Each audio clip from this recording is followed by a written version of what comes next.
and hopefully some research to help get the information people need to make good decisions about what will work for them for whatever reason. I think some of that research, like you said, I mean, and a lot of people think that there's not a lot of research out there, but you'd be shocked. I think we all are could be shocked at the amount of research that has been done, funded by the U.S. government. Which is really this kind of oxymoron. All the work that Meshulam did back in the '90s. We put money into that. All the we were funding his research in Israel. We were giving him $50 million a year to go down that path to find out and identify things like the endocannabinoid system and where the receptor cells are and what's antagonized by various versions of cannabinoids. The research is out there. I think it's now a matter of finding outlets that will allow the research to be disseminated.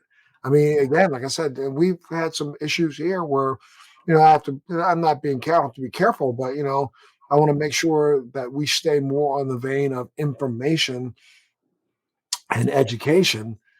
I don't do promotion, and that's allowed us to kind of navigate a lot of the outlets that carry podcasts. But I can make a simple mistake, and the next thing you know, somebody wants to bump one of my podcasts off for some crazy reason. I have no idea Yeah, why.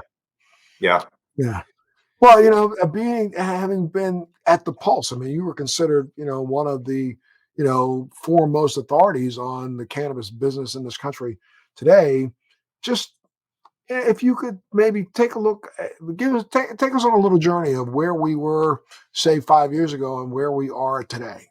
yeah. Sure. Sure. I'll go just briefly back 5 years before that. But when we first started, I remember going to an industry group in Denver of leaders here. Again, the industry was very fledgling in a very uncertain legal state. And it was just for kind of executives and entrepreneurs, a very select group that would meet regularly. And they let me come as we started this publication. And I went to the restroom, and one of the guys in the urinal next to me says, you seem all right, man, but you're not an FBI agent, are you?